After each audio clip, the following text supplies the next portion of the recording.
فلا مضل له ومن يضلل فلا هادي له أشهد أن لا إله إلا الله وحده لا شريك له وأشهد أن محمدا عبده ورسوله يا أيها الذين آمنوا اتقوا الله حق تقاته ولا تموتن إلا وأنتم مسلمون يا أيها الناس اتقوا ربكم الذي خلقكم من نفس واحدة وخلق منها زوجها وبث منهما رجالا كثيرا ونساء واتقوا الله الذي تساءلون به والأرحام إن الله كان عليكم رقيبا يا أيها الذين آمنوا اتقوا الله وقولوا قولا سديدا يصلح لكم أعمالكم ويغفر لكم ذنوبكم ومن يطع الله ورسوله فقد فاز فوزا عظيما أما بعد فإن أصدق الحديث كتاب الله وخير الهدي هدي محمد صلى الله عليه وسلم وشر الأمور محدثاتها وكل محدثة بدعة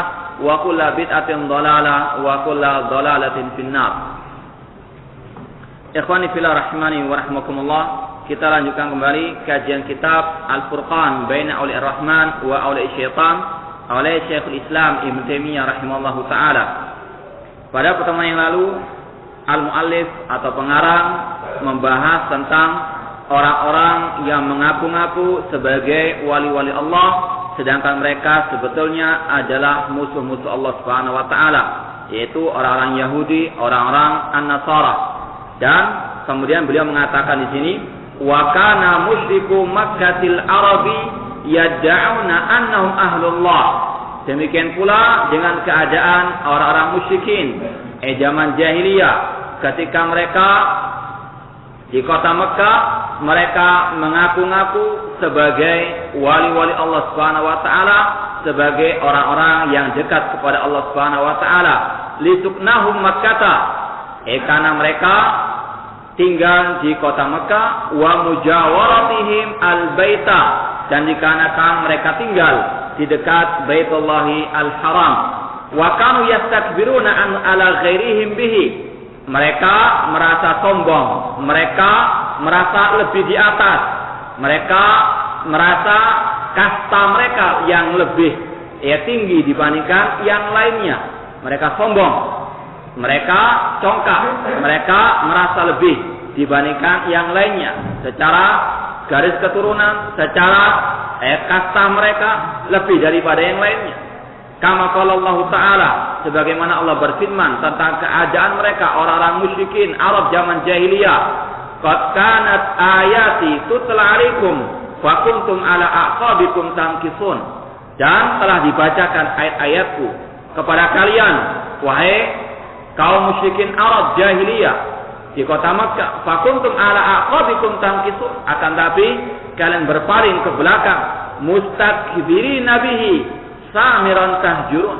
Kalian sombong terhadap Al-Quran dan kalian mengeluarkan ucapan-ucapan yang keji terhadap Al-Quran dikala kalian berbincang-bincang pada malam hari.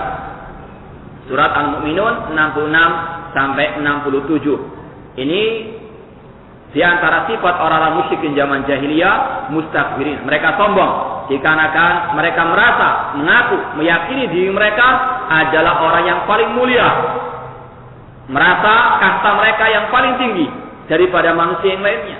Mereka sombong, tidak mau menerima kebenaran yang didatangkan oleh Allah lewat lisan Rasulnya sallallahu alaihi wasallam. Demikian pula Allah Subhanahu wa taala berfirman tentang mereka, innahum kanu idza qila lahum la ilaha illallah yastakbirun. Sesungguhnya mereka ketika diseru untuk mengucapkan la ilaha illallah, mereka sombong, merasa mereka lebih tinggi derajatnya dibandingkan manusia. Sebagaimana iblis laknatullahi alaihi, wa id qulna lil malaikati isjudu li adama fasajadu illa iblis aba wastakbara wa kana minal kafirin. Ingatlah ketika kami mengatakan kepada para malaikat, usjudu li Adam, sujudlah kalian kepada Adam.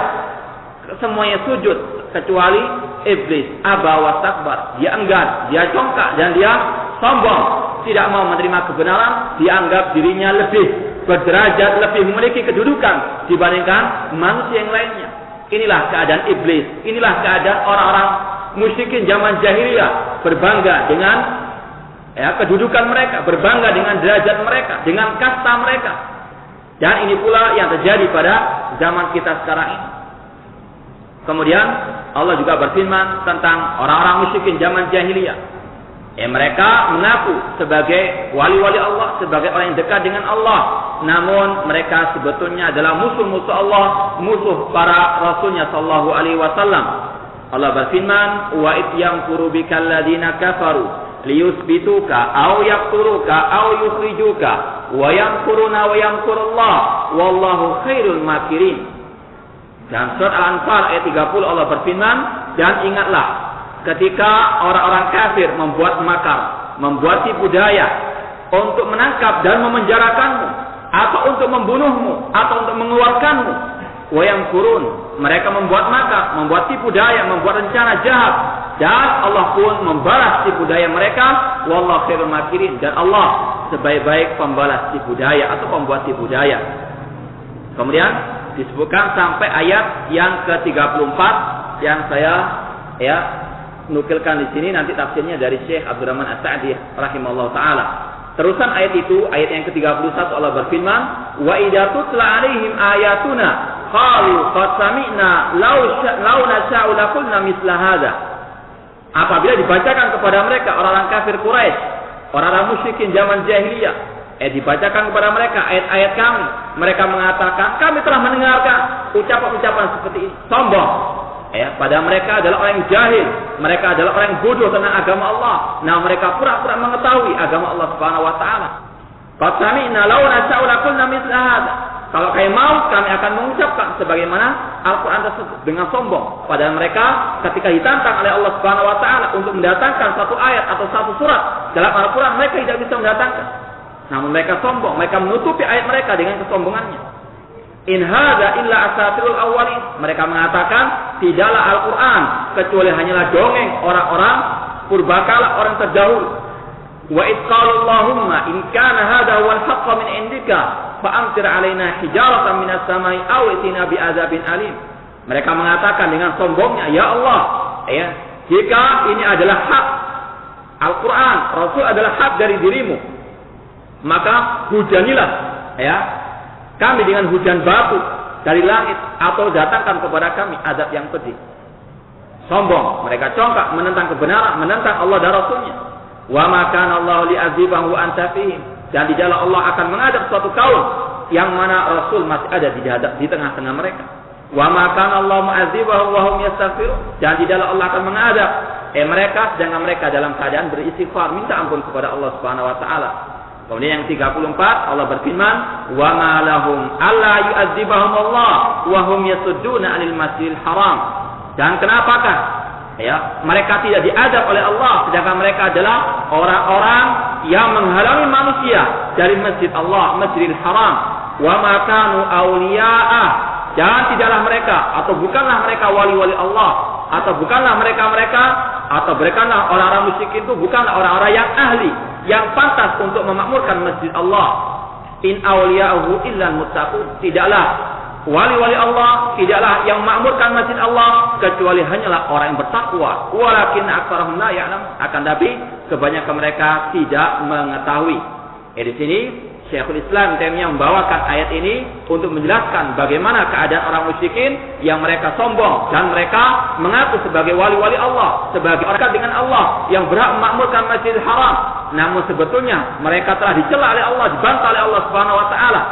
Dalam surat Al-Anfal 30 sampai 34. Di sini disebutkan oleh Syekhul Islam Taimiyah, "Fabayyana subhana annal musyrikin laisu awliya'a." Allah Subhanahu wa taala menjelaskan bahwasanya orang-orang musyrikin yang menyembah berhala, yang menyembah selain Allah, baik malaikat, baik nabi, baik wali-wali yang telah mati, mereka orang musyrikin bukanlah wali-wali Allah. Wala awliya baitihi, dan mereka tidak layak untuk memakmurkan masjid-masjid Allah Subhanahu wa taala. Innama awliya'uhu al-muttaqun. Sesungguhnya wali-wali Allah hanyalah orang-orang yang bertakwa kepada Allah Subhanahu wa taala.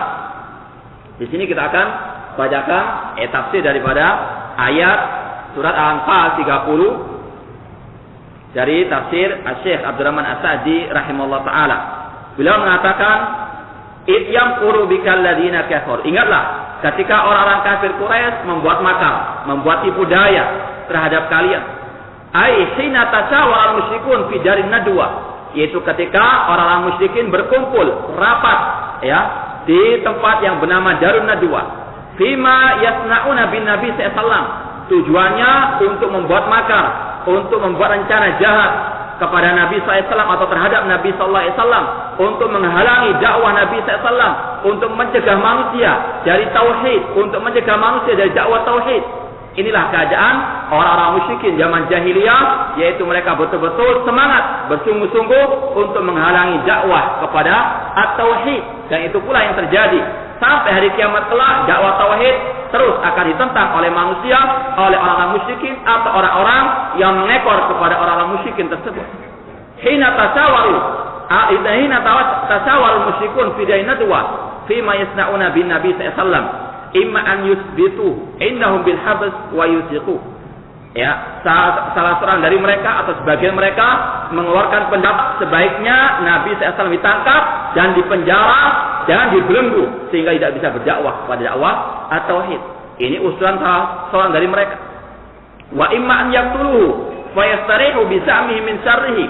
Sebagai mereka mengatakan lebih baik dibunuh saja Nabi SAW agar kita terjauhkan dari kejelekan Nabi SAW. Padahal Nabi tidaklah berdakwah kecuali kepada tauhid saja, kecuali mengembalikan manusia kepada ubudiyat Allah, menyembahnya kepada Allah, meninggalkan sesembahan selain Allah Subhanahu wa taala. Wa imma an yukhrijuhu wa yujluhu min diyarihim. Sebagai mereka berpendapat sebaiknya Nabi diusir dari kota Mekah, ya, diusir agar tidak bisa berdakwah kepada tauhid, agar bisa mereka betul-betul menipu manusia dengan leluasa. Faqulun abda min hadil ara ra'yan ra'ahu. Mereka semuanya mengeluarkan pendapat masing-masing. Tujuannya untuk menghalangi dakwah tauhid. Ya, dakwah tauhid terus ditentang oleh manusia, orang-orang musyrikin dan orang mengikuti orang-orang musyrikin tersebut. Fattafaqa ra'yuhum ala ra'yin ra'ahu syariruhum Abu Jahlin la'anahullah.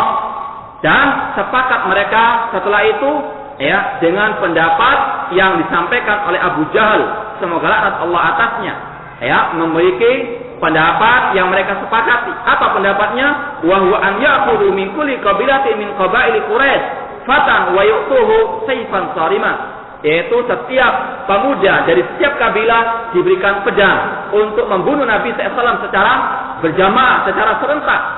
Ini adalah pendapatnya Abu Jahal yang disepakati oleh mereka. Liyatafarraq damuhu fil qabail, agar darahnya Nabi SAW itu berceceran di semua kabilah. Setiap kabilah memiliki andil dalam pembunuhan terhadap Nabi SAW. Dalangnya siapa? Abu Jahal.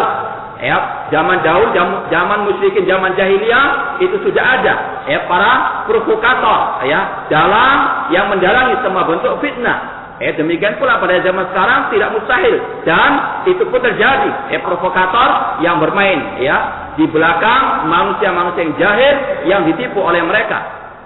Yatafarraqa damuhu fil qabail, akan darahnya Nabi sallallahu berceceran di semua kabilah. Fayarda Banu Hashim sama bidiyatihi. Ya, kemudian setelah itu Banu Hashim, ya, kabilahnya Nabi sallallahu tidak akan mungkin bisa membalas dendam atas pembunuhan tersebut. Maka mereka pun akan menerima balasan atau sanksi atau denda dari pembunuhan Nabi SAW tersebut. Tidak bisa melawan kabilah-kabilah tersebut. Fala yaqdiruna ala muqawamati sa'iri Quraisy. Mereka tidak sanggup untuk menghadapi semua kabilah-kabilah Quraisy. Fatarassadu lin Nabi SAW. Maka mereka pun para pemuda tersebut sebagai orang-orang yang diperintahkan sebagai wayang-wayangnya. Dalangnya adalah Abu Jahal dan tokoh-tokoh Quraisy. Ya, maka inilah setiap fitnah yang ada pasti ada dalangnya di belakangnya. La'anahullah, semoga Allah melaknat orang-orang tersebut. Fatarassadu lin Nabi sallallahu. Mereka pun mengintai Nabi sallallahu fil lail, pada suatu malam, yuqi'u bihi idza qama min firashihi, untuk membunuh Nabi sallallahu secara serempak. Faja'ahul wahyu minas sama wa kharaja alaihim. Namun Allah memberitahukan kepada Nabi SAW, Allah pun punya rencana juga kepada mereka, untuk mereka. Maka Allah memberikan wahyu kepada Nabi SAW agar beliau berhijrah keluar dari rumah beliau pada malam itu. Fazarra ala ru'usihim at-turab wa kharaja. Kemudian Rasulullah SAW pun diberi mukjizat oleh Allah Subhanahu Wa Taala, yaitu Nabi SAW melemparkan kepada mereka tanah atau pasir, Ya, yang mana mereka pun tidak sanggup untuk bisa melihat Nabi sallallahu alaihi wasallam, semuanya mukjizat dari Allah Subhanahu wa taala.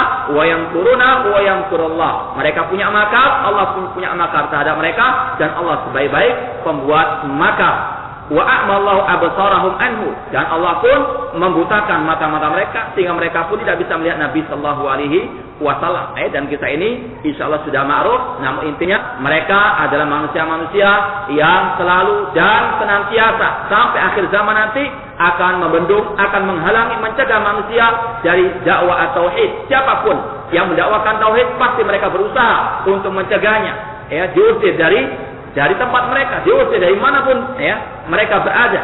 Ini adalah kebiasaannya orang-orang musyrikin zaman jahiliyah yang diikuti oleh sebagian orang yang masih mengaku sebagai kaum muslimin.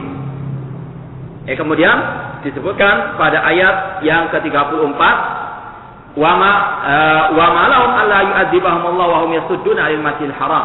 Dan tidaklah mereka, kenapa mereka diazab oleh Allah dengan mereka itu menghalangi manusia dari jalan Allah, dan mereka bukanlah wali-wali Allah Subhanahu wa taala. Tidaklah wali-wali Allah itu kecuali orang-orang yang bertakwa. Disebutkan di sini dalam tafsir Syekh Abdul Rahman As-Sa'di, ayu syai'in yamna'hum min azabillah. Apa yang menghalangi Allah Subhanahu wa taala untuk tidak menurunkan azabnya? Wa qad fa'alu ma yujibu dzalik, padahal mereka telah melakukan hal-hal yang bisa mendatangkan azab Allah. Wa huwa saddun nasi 'anil masjidil haram, yaitu mereka menghalangi manusia dari Masjidil Haram. Khususan saddahum Nabi sallallahu alaihi wasallam wa ashabahu alladzina hum aula bi minhum, yang mana Nabi sallallahu lebih patut, lebih layak untuk memakmurkan Masjidil Haram tersebut daripada orang-orang musyrikin. Mereka mengaku yang layak memakmurkan masjid, yang layak untuk tidak meresahkan masyarakat, katanya mereka. Padahal mereka telah divonis oleh Allah sebagai manusia-manusia yang tidak layak untuk memakmurkan masjid-masjid Allah Subhanahu wa taala. Allah berfirman dalam surat At-Taubah, "Wa ma kana al-musyrikin an ya'muru masajidallah syahidina 'ala anfusihim bil kufri. Ulaika habitat a'maluhum wa fin narihum khalidun." Tidak sempatasnya, tidak selayaknya orang-orang musyrikin itu memakmurkan masjid Allah, sedangkan mereka tahu mereka di atas kekufuran. Mereka lah yang telah dibatalkan, digugurkan semua amal ibadah mereka, dan mereka kekal di dalam api neraka. Innama ya'muru masajidallah man amana billahi wal yawmil akhir wa aqama shalah wa ata zakah wa lam yakhsha ila Allah fa asa ulaika ayyakunu minal muhtadin. Sesungguhnya yang berhak, yang layak memakmurkan masjid-masjid Allah adalah orang yang beriman kepada Allah, yang bertauhid kepada Allah, yang memiliki akidah yang benar, bukan orang-orang musyrikin, bukan orang yang memiliki akidah yang bejat, bukan orang-orang yang memiliki akidah yang rusak, namun orang yang beriman kepada Allah dan yang beriman kepada hari akhir, dan mereka mendirikan salat, mereka menunaikan zakat, dan tidaklah mereka takut kecuali hanya kepada Allah. Mereka lah yang akan mendapatkan petunjuk dari Allah Subhanahu wa taala. Orang-orang musyrikin, mereka adalah orang-orang yang mengaku-ngaku sebagai orang yang berhak memakmurkan masjid, pada mereka adalah orang yang kufur kepada Allah, yang tidak selayaknya untuk memakmurkan masjid-masjid Allah Subhanahu wa taala. Dan itu pula yang terjadi pada zaman sekarang. Bagaimana mereka yang mengekor kepada orang musyrikin, mereka mengusir para dai-dai tauhid, untuk mereka mengaku sebagai orang yang berhak memakmurkan masjid tersebut. Dan ini kejadian sudah ada pada zaman musyrikin, zaman jahiliyah. Masjidil Haram, masjid yang termulia di atas muka bumi ini, mereka aku sebagai masjidnya mereka. Wa makanu al musyrikun auliya'a, padahal mereka bukanlah wali-wali Allah, atau mereka bukanlah orang-orang yang layak memakmurkan masjid Allah. In awliya'u illal muttaqun, tidaklah wali-wali Allah, tidaklah yang berhak memakmurkan masjid Allah kecuali orang yang bertakwa kepada Allah, yang mentaati perintah Allah, yang bertauhid kepada Allah, menjauhi larangan Allah, menjauhi syirik kepada Allah Subhanahu wa taala, yang betul-betul beribadah di atas sunnahnya Rasul sallallahu alaihi wasallam. Itulah yang berhak memakmurkan masjid-masjid Allah, bukan ahli musyrik, bukan orang-orang syirik, atau bukan orang musyrikin, bukan ahli bidah, namun orang yang ahli sunnah, yang betul-betul tahu iman dan takwa kepada Allah Subhanahu wa taala. wa humul ladina amanu billahi wa rasuli. Tidaklah wali-wali Allah, tidaklah yang memakmurkan masjid Allah kecuali mereka-mereka yang beriman kepada Allah dan Rasulnya. Wa afradullaha bitauhid, mengesahkan Allah dengan tauhid, wal ibadah, dan beribadah kepada Allah semata. Wa akhlasu lahuddin, menyerahkan semua agama ini hanya kepada Allah. Walakin aktsarahum la ya'lamun, akan tapi mereka orang-orang musyrikin kebanyakannya tidak mengetahui hal-hal seperti ini. Falidzalika idda'u li anfusihim amran ghairahum aula bihi, mereka mengaku lebih layak memakmurkan masjid padahal yang selain mereka yaitu Nabi dan para sahabat yang beriman dan bertakwa kepada Allah lebih layak untuk memakmurkan Masjid Al-Haram. Ini adalah keadaan orang-orang musyrikin pada zaman jahiliyah yang mengaku-ngaku sebagai wali-wali Allah atau yang mengaku bisa memakmurkan masjid Allah, pada mereka adalah orang-orang yang sangat jauh daripada memakmurkan masjid Allah Subhanahu wa taala. Di sini Allah membantah pengakuan mereka, pengakuan yang tidak ada buktinya sama sekali. Oleh karena itulah sering kita sampaikan alal mudda'i al bayyinah. Bagi orang yang menuduh, bagi orang yang mengaku, tunjukkan buktinya. Sebagaimana sudah kita jelaskan, orang-orang Yahudi, orang Nasara mengaku sebagai orang yang dicintai Allah, sebagai anak-anak Allah, kekasih-kekasih Allah. Namun Allah pun membantah mereka, qul hatu burhanakum in kuntum shadiqin. Tunjukkan bukti kalian kalau kalian memang dicintai oleh Allah Subhanahu wa taala. Kemudian wa sabata fi sahihain, disebutkan dalam Sahih Bukhari dan Muslim, an Amr bin As radhiyallahu anhu qala sami'tu Rasulullah sallallahu alaihi wasallam yaqulu jiharan min ghairi sirrin. Nabi SAW pernah berkata dengan terang-terangan tanpa ada yang disembunyikan. Rasul mengatakan, Inna ala fulanin laysu li bi awliya. Sesungguhnya keluarga fulan itu bukan wali-waliku, bukan kerabatku, yakni ta'ifatan min aqaribihi. Artinya bukan kelompok dari kerabatnya Nabi SAW. Nama waliyallah wa salihul mu'minin. Sesungguhnya waliku adalah Allah dan orang-orang yang soleh dari orang-orang yang beriman. Ini adalah nas. Ini adalah pernyataan Nabi Sallallahu Alaihi Wasallam.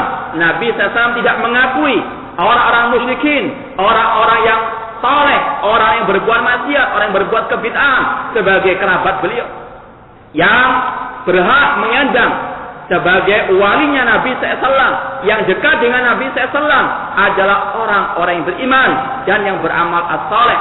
Nabi SAW mengatakan, Innama waliyallahu wa salihul mu'minin. Sesungguhnya waliku adalah Allah dan orang-orang yang soleh dari orang-orang yang beriman.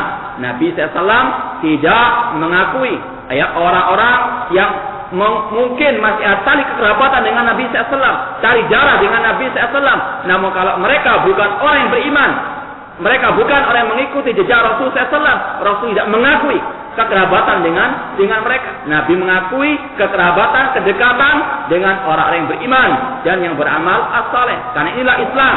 Islam bukan seperti agama Hindu atau agama-agama musyrikin yang lebih mengandalkan derajat keturunan atau kasta atau kabilah dan sebagainya. Namun Islam mengandalkan al-iman wal amalus saleh. Inna akramakum indallahi atqakum. Sesungguhnya yang paling mulia di sisi Allah di antara kalian adalah orang-orang yang paling bertakwa, bukan yang lebih dekat kekerabatannya dengan Nabi SAW atau yang lebih tinggi kastanya dengan Nabi SAW atau yang setara dengan Nabi SAW. Wa hadza muwafiqun liqouli ta'ala.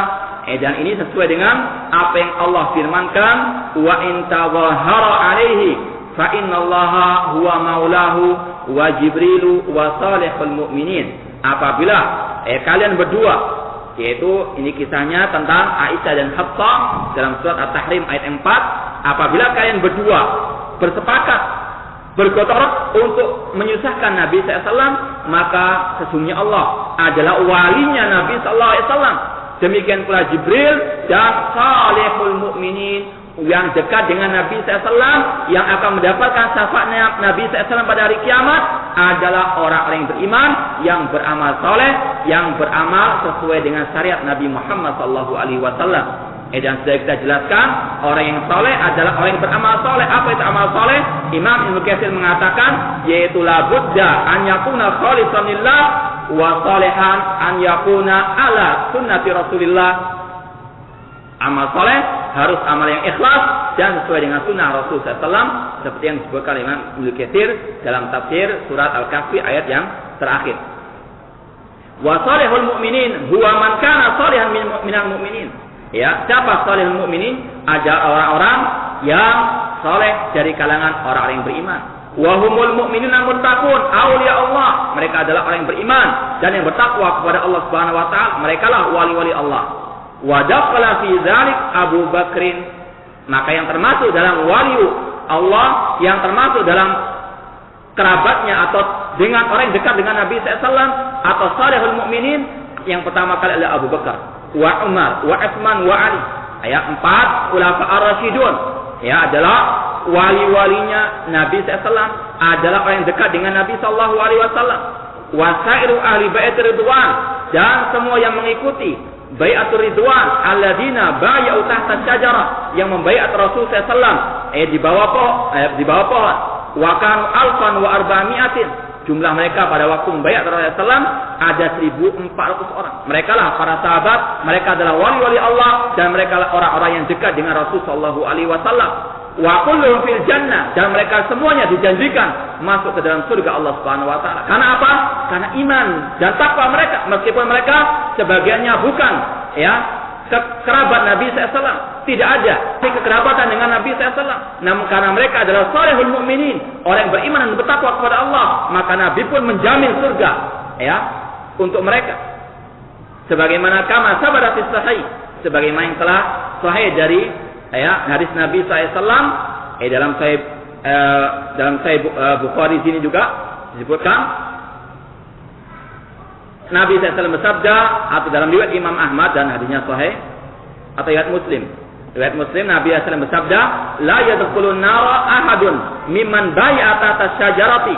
Tidak akan masuk api neraka seorang pun yang ikut membaiat Nabi SAW di bawah sebuah pohon, yaitu Baitul Ar-Ridwan.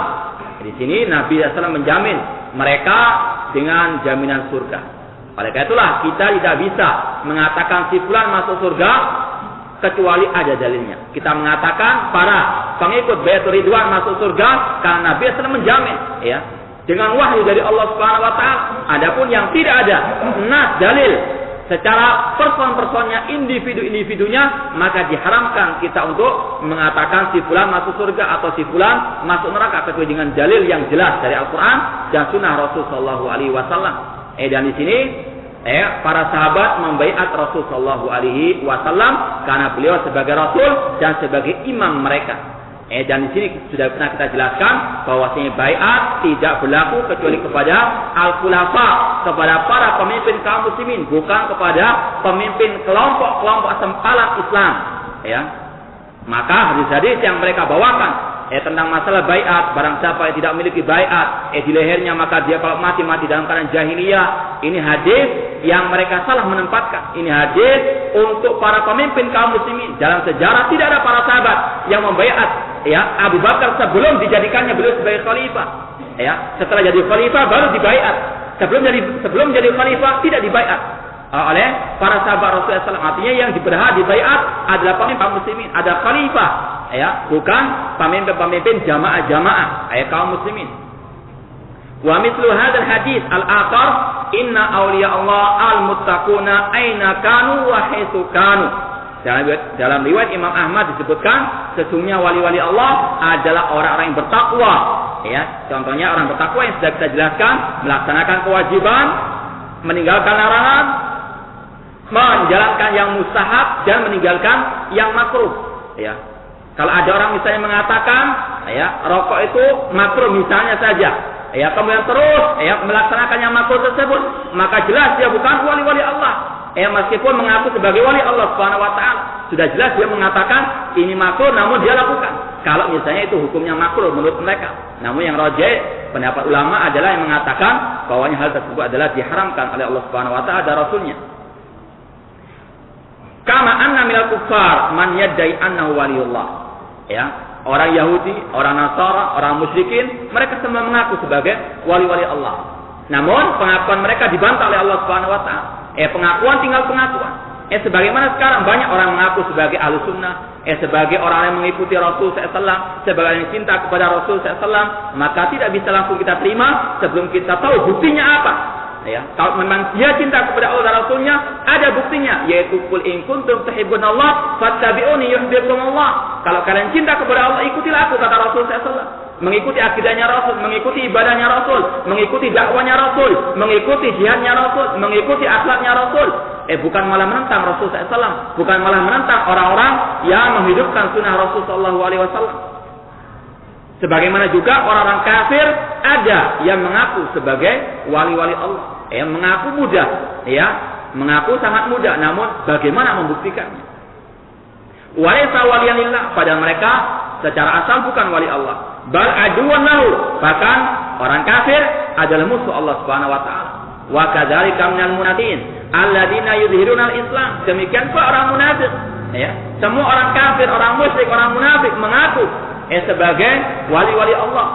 Mereka menampakkan Islam, orang-orang munafik. Yukiruna fi dhahir bi syahadati alla ilaha illallah wa anna muhammadar rasulullah. Mereka mengaku-ngaku, mereka juga bersyahadat, asyhadu alla ilaha illallah wa anna muhammadar rasulullah wa anna mursalun ila jamil insi. Orang munafik yakin atau orang munafik mengaku bahwasanya Nabi SAW diutus kepada manusia semuanya, bal ila saqalain al-insi wal jin, bahkan diutus kepada manusia dan jin semuanya. Wa ya'taqiduna fil batin ma yunaqidu dzalik, akan tapi mereka meyakini dalam batinnya mereka apa yang bertentangan dengan lisan mereka. Maka berhati-hati dengan orang-orang munafik yang seperti ini, berbahaya. Nampaknya zahiruhu ar-rahmah, zahirnya itu rahmat, kasih sayang, tersenyum, namun batinnya penuh dengan permusuhan. Maka wajib untuk kita berhati-hati dengan orang-orang yang memiliki dul wajhain, dua wajah, kesana kemari, tidak jelas apakah dia betul-betul bersama akidah Ahlussunnah atau tidak. Misal an yukirru fil batin bi anna Rasulullah. Mereka mengatakan sebagaimana Allah berfirman dalam surat Al-Munafiqun, idza ja'akal munafiquna qalu nashhadu innaka la rasulullah wallahu ya'lamu innaka la rasul wallahu yashhadu innal munafiqina lakadzibun. Apabila datang kepadamu wahai Nabi Muhammad orang-orang munafiqun, mereka mengatakan nashhadu innaka la rasulullah. Mereka mudah mengatakan kami bersaksi engkau adalah utusan Allah. Wallahu ya'lam innaka la rasul. Allah tahu bahwasanya engkau adalah rasulnya, dan Allah menyaksikan mereka orang munafikin adalah para pendusta.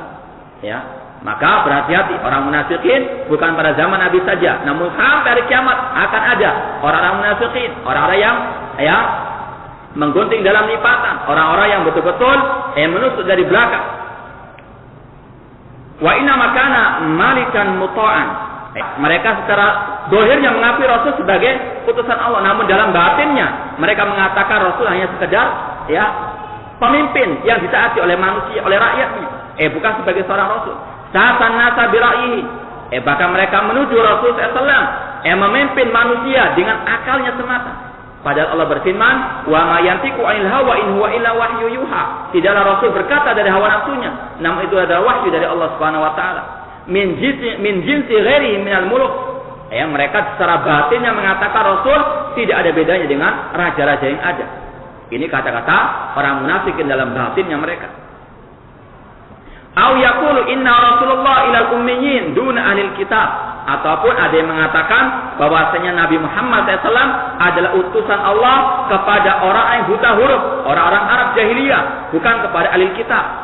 Kama yaquluhu katsirun minal yahudi wa nasara, sebagaimana yang dikatakan oleh orang Yahudi ataupun orang-orang An-Nasara.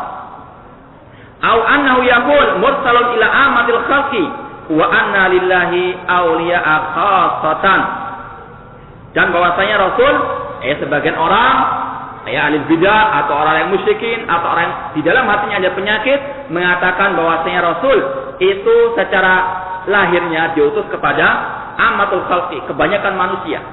Akan tapi Allah memiliki wali-wali yang khusus, yang memiliki syariat yang khusus, yang berlainan dengan syariat Nabi Muhammad SAW. Lam yursal ilaihim, yang mana Nabi SAW tidak diutus kepada mereka. Ini adalah syubhat, ini adalah kebatilan, ini adalah kekufuran sebagian orang-orang yang mungkin masih mengaku sebagai kaum muslimin, yang mengaku sebagai wali-wali Allah Subhanahu wa taala. mereka berkedok sebagai wali Allah untuk menipu manusia dengan mereka membuat halal baru dalam agama Allah, membuat kebid'ahan dalam akidah, dalam ibadah. Kalau mereka ditanya, mereka mengatakan bahwasanya mereka memiliki syariat tersendiri, tidak ada sangkut pautnya dengan syariat Nabi Muhammad sallallahu alaihi wasallam. Wala yahtajuna ilaihi, mereka mengatakan kami tidak butuh dengan syariat Nabi Muhammad SAW, kita punya syariat sendiri. Balahum tariqun ilallah min ghairi jihatihi, bahkan mereka mengatakan kami memiliki jalan langsung kepada Allah tanpa melalui perantara Nabi sallallahu alaihi wasallam. Mereka mengatakan hajjatani qalbi ar-rabbi, hatiku menceritakan dari Rabbku, langsung jalan tol tanpa mengikuti jalannya Nabi sallallahu alaihi wasallam. Tujuannya untuk menipu manusia agar manusia tidak tahu kalau mereka berbuat kebid'ahan, karena mereka mengaku Nabi SAW tidak diutus kepada mereka. Padahal famada pada haqq ila dhalal, tidak ada setelah kebenaran kecuali kebatilan. Al-haqqu min rabbik, kebenaran dari Rabbmu, yaitu yang dibawa oleh Nabi SAW. Selain jalannya Nabi SAW harus diyakini adalah jalan kebatilan. Sebagaimana sudah kita jelaskan, umat Islam terpecah menjadi 73 golongan, semuanya sesat kecuali satu, yaitu yang mengikuti Rasul dan para sahabat. Jalan menuju surga hanyalah satu, yaitu jalannya Rasul sallallahu alaihi wasallam. Semua orang meskipun mengaku memiliki jalan yang menentang jalannya Nabi SAW, kita yakini itu jalan-jalan syaitan, itu adalah jalan-jalan kebatilan. Sebagaimana yang telah dijelaskan oleh seorang sahabat Rasulullah SAW, Abdullah bin Mas'ud radhiyallahu anhu. Rasul menggariskan suatu garis yang lurus. Khattan biyadi. Rasul pernah menggaris suatu garis yang lurus, satu garis. Kemudian Rasul mengatakan hadza sabilullah, inilah jalan Allah yang lurus. Kemudian Rasul menggaris garis yang banyak sekali. Kemudian Rasul mengatakan hadhihi subul, ini adalah jalan-jalan yang banyak. Ala kulli sabilin minasyaiton yadu ilaiha. Dan tidaklah garis-garis yang banyak itu kecuali ada setan-setan yang menyuruh manusia untuk masuk ke dalam jalan-jalan yang banyak tersebut. Jalan kebenaran hanya satu, jalan menuju surga hanyalah satu, yaitu jalannya Rasul sallallahu alaihi wasallam. Nah, masih ada orang-orang yang sampai sekarang mengaku memiliki jalan yang tersendiri, jalan tol yang langsung sampai kepada surga Allah. Mereka mengaku sebagai juru kuntinya surga. Kalau nggak masuk surga harus melewati mereka. Naudzubillah min dzalik. Karena Khidir ma'a Musa, mereka yang sering diotak-atik yaitu kisah Khidir dengan Nabi Musa. Bahwanya Nabi Khidir dalam surat Al-Kahfi itu bisa keluar dari syariat Nabi Musa alaihissalam. Kata mereka, demikian pula dengan wali. Kalau Khidir saja boleh keluar daripada syariat Musa pada waktu itu, demikian pula wali itu boleh keluar daripada syariat Nabi Muhammad SAW. Kalau Khidir punya syariat tersendiri, Musa punya syariat tersendiri, maka demikian pula dengan Nabi, dengan para wali. Wali punya syariat sendiri, Nabi Muhammad punya syariat tersendiri, maka tidak perlu untuk mengikuti Nabi SAW. Tidak ada istilah bid'ah kata mereka, karena wali itu punya hak untuk mensyariatkan. Maka ini jelas kekufurannya. Oleh karena itulah para ulama ketika menulis tentang nawaqidul Islam al-asra, pembatal-pembatal Islam yang 10, mereka menyebutkan di antaranya yaitu keyakinan sebagian orang bahwasanya ada yang bisa keluar daripada syariat Nabi Muhammad SAW sebagaimana Khidir keluar daripada syariat Nabi Musa alaihissalam. Yang pertama dibantah oleh para ulama tentang masalah keyakinan mereka ini dengan berdalil kisah Khidir dan Musa, bahwasanya yang pertama berbeda, tidak bisa dikiaskan antara kejadian Nabi Khidir dengan Musa dengan Nabi Muhammad sallallahu alaihi wasallam. Yang pertama, bahwasanya Nabi Musa diutus hanya kepada Bani Israel, sedangkan Nabi Muhammad SAW diutus kepada semua manusia dan kepada semua jin. Tidak ada yang bisa keluar daripada syariat Nabi Muhammad SAW. Allah berfirman, "Qul ya ayyuhan nasu, inni rasulullah ilaikum jami'an." Katakanlah wahai Nabi Muhammad kepada manusia, wahai manusia, sesungguhnya aku adalah utusan Allah kepada semua kalian, kepada semua manusia. Tidak ada yang bisa keluar daripada syariat Nabi Muhammad SAW. Wa ma arsalnaka illa rahmatan lil alamin. Tidaklah kami mengutus engkau kecuali rahmat kepada semua alam semesta, kepada semua manusia. Adapun Nabi Musa hanya diutus kepada Bani Israel, tidak diutus untuk Khidir.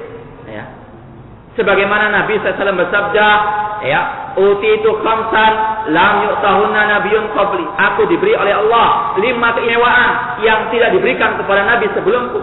Di antaranya kata Nabi SAW, kana nabiyyu yub'atsu ila qaumihi khassatan wa bu'itsu ila nasi jami'an. Manusia atau seorang nabi sebelumku itu diutus kepada kaumnya secara khusus, Nabi Musa diutus secara khusus kepada Bani Israel, maka boleh bagi Khidir untuk tidak mengikuti syariat Nabi Musa alaihissalam. Adapun aku, kata Nabi SAW, diutus kepada semua manusia, maka tidak ada yang bisa, tidak ada yang boleh keluar daripada syariat Nabi Muhammad SAW. Bahkan kata Nabi SAW, ya, ketika melihat Umar bin Khattab membawa, ya, lembaran-lembaran Taurat, Nabi pun marah, merah mukanya. Seraya mengatakan, laukana Musa hayyan lama wasi'ani illa itibai. Seandainya Nabi Musa sekarang hidup pada zamanku ini, maka tidaklah dia boleh kecuali mengikuti diriku, kata Nabi SAW. Ya, apalagi Khidir juga. Kalau seandainya Khidir hidup, maka Nabi SAW patut untuk dicontoh oleh Khidir, bukan keluar daripada syariat Nabi Muhammad SAW. Bahkan sudah pernah kita kisahkan tentang Nabi Isa alaihissalam yang akan keluar pada akhir zaman nanti. Beliau keluar dengan menghidupkan ajarannya Nabi SAW, bukan membawa ajaran baru. Maka jelas tidak bisa dikiaskan antara kisah Musa dengan Khidir dengan kisah Nabi Muhammad SAW. Musa diutus hanya kepada sebagian manusia, kepada Bani Israil saja, tidak diutus kepada Khidir. Oleh karena itulah Khidir, ya, boleh untuk keluar daripada syariat Nabi, dari syariat Musa alaihi assalam. Meskipun ada perbincangan antara para ulama, perselisihan antara para ulama, apakah Khidir itu seorang nabi ataukah dia seorang hamba yang soleh. Adapun Syekh Muhammad bin Shalih Al-Utsaimin dan sebagian ulama yang lainnya berpendapat dia adalah seorang hamba Allah yang soleh. Namun ini adalah perselisihan Ahlussunnah yang tidak perlu dibesar-besarkan. Namun intinya, meskipun Khidir seandainya sekarang masih hidup, namun ini tidaklah mungkin, karena tidak akan mungkin ada manusia yang kekal abadi. Khidir telah meninggal dunia. Seandainya Khidir hidup, pasti dia akan ikut perang dengan Nabi SAW, mengikut perang bersama Nabi SAW di perang Badar dan sebagainya, akan membaiat Rasul SAW. Namun ketika tidak ada riwayat sama sekali tentang kisah Khidir pada zaman Nabi SAW, ini menunjukkan, kata para ulama, Khidir telah meninggal dunia. Maka tidak perlu untuk seorang muslim mengatakan dia hidup kemudian dicari kemana tempatnya. Intinya bahwasanya tidak boleh seorang pun keluar daripada syariat Nabi Muhammad SAW. Kemudian kalau toh ada orang yang mengatakan dirinya seperti Khidir, kalau Khidir Allah kisahkan dalam Al-Quran, ada dalilnya bisa keluar daripada syariat Nabi Muhammad SAW. Bahkan Khidir mengatakan ketika telah melakukan perbuatan-perbuatan yang kelihatannya menyimpang dari syariat Nabi Muhammad atau Nabi Musa alaihissalam, maka Khidir mengatakan, wa ma fa'altuhu an amri, aku melakukan ini bukan dari hawa nafsuku, bukan dari akalku, bukan dari diriku, namun dari wahyu Allah, dari perintah Allah Subhanahu wa taala. Intinya, kalau Khidir melakukan perbuatan itu ada petunjuk dari Allah Subhanahu wa taala. Kalau wali-wali Allah yang mengaku sebagai wali-wali Allah misalnya membuat hal baru yang tidak ada dasarnya dari Muhammad SAW atau dari Al-Quran, maka bagaimana bisa dikiaskan antara Nabi Khidir dengan mereka? Nabi Khidir atau Khidir kalau dikatakan sebagai hamba yang soleh itu tidak melakukan kecuali dengan petunjuk, dengan ajaran Allah Subhanahu wa taala. Intinya mereka berkedok dengan kisah-kisah ini untuk menipu manusia agar mereka leluasa bisa keluar daripada agama Allah Subhanahu wa taala dan untuk memakan harta manusia dengan cara yang batil. Sebagaimana yang Allah ceritakan bahwasanya Alkitab memiliki rohban, memiliki rahib-rahib, ya'kuluna amwalan nasi bil batil, makan harta manusia dengan cara batil, dengan menipu, membohongi manusia, mendustakan ajaran Allah Subhanahu wa taala dan Rasulnya. Aw annahum ya'khuduna 'anillah kullama yahtajuna ilaihi wa yantafi'una bihi min ghairi wasitatin. Mereka mengatakan bahwasanya mereka mengambil ajaran itu langsung dari Allah. Setiap mereka butuh, mereka langsung al-kasyaf, pembuka, penyingkapan, langsung mendapatkan dari Allah, bersemedi, bertapa dan sebagainya. Langsung mendapatkan wahyu wangsit. Kalaupun kok itu ada wangsitnya, kalaupun ada suara yang membisikkan kepada mereka, itu adalah suara iblis, suara syaitan, bukan wahyu Allah Subhanahu wa taala. Wahyu telah terputus dengan meninggalnya Nabi sallallahu alaihi wasallam. Oleh karena itulah Allah berfirman, maka Muhammadun aba adim min rijalikum walakin Rasulullah wa khataman nabi. Nabi Muhammad adalah penutup para nabi.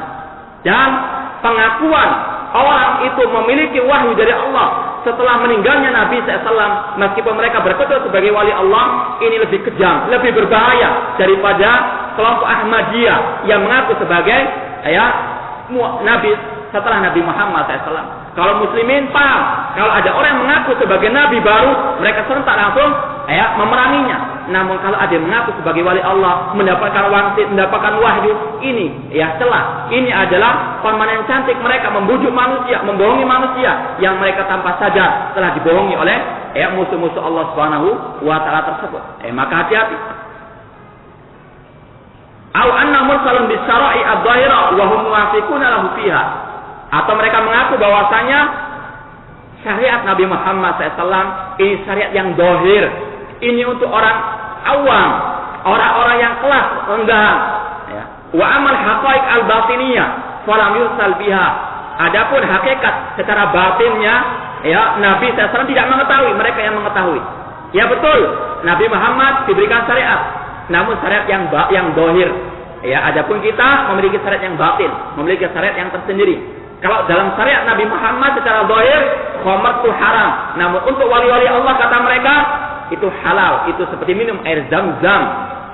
Kalau mereka ditanya, kok nggak sholat dia mengatakan, sudah sholat di Mekah, atau sudah gugur kewajiban atas saya bukan orang mukallaf. Maka dikatakan, ya betul, Anda bukan mukallaf. Mukallaf artinya yang diberikan kewajiban. Orang bisa keluar daripada taklif. Orang itu bisa keluar daripada kewajiban yang Allah syariatkan kalau dua atau kalau dikelompokkan menjadi beberapa golongan, yaitu kalau orang itu belum balik atau orang itu sudah gila. Orang sudah gila tidak ada taklif. Maka dia bukan mukallaf, tidak apa-apa, enggak salat. Kalau orang itu apa? Betul-betul gila. Kalau gila-gilaan ini yang berbahaya. Au hum arafu biha. Atau dia mengaku bahwasanya mereka lebih mengetahui daripada Nabi Muhammad sallallahu alaihi wasallam. Au ya'rifunaha mithla ma ya'rifuha min ghairi tariqati. Seperti yang sudah kita jelaskan, sebagai mereka mengaku kedudukan mereka lebih tinggi daripada Rasul sallallahu alaihi wasallam. Sebagian mereka mengatakan, khudnal bahra wa qafal anbiya bisahirihi. Kami telah mengarungi samudra, sedangkan para nabi hanya berdiri di atas tepi pantainya. Ini adalah keyakinan sebagai manusia yang masih bergentayangan di atas muka bumi ini, di tengah-tengah kaum muslimin, untuk menipu kaum muslimin dengan kedok sebagai wali-wali Allah Subhanahu wa taala. Wallahu taala wa akhiru da'wana alhamdulillahi rabbil alamin. Wassalamualaikum warahmatullahi wabarakatuh.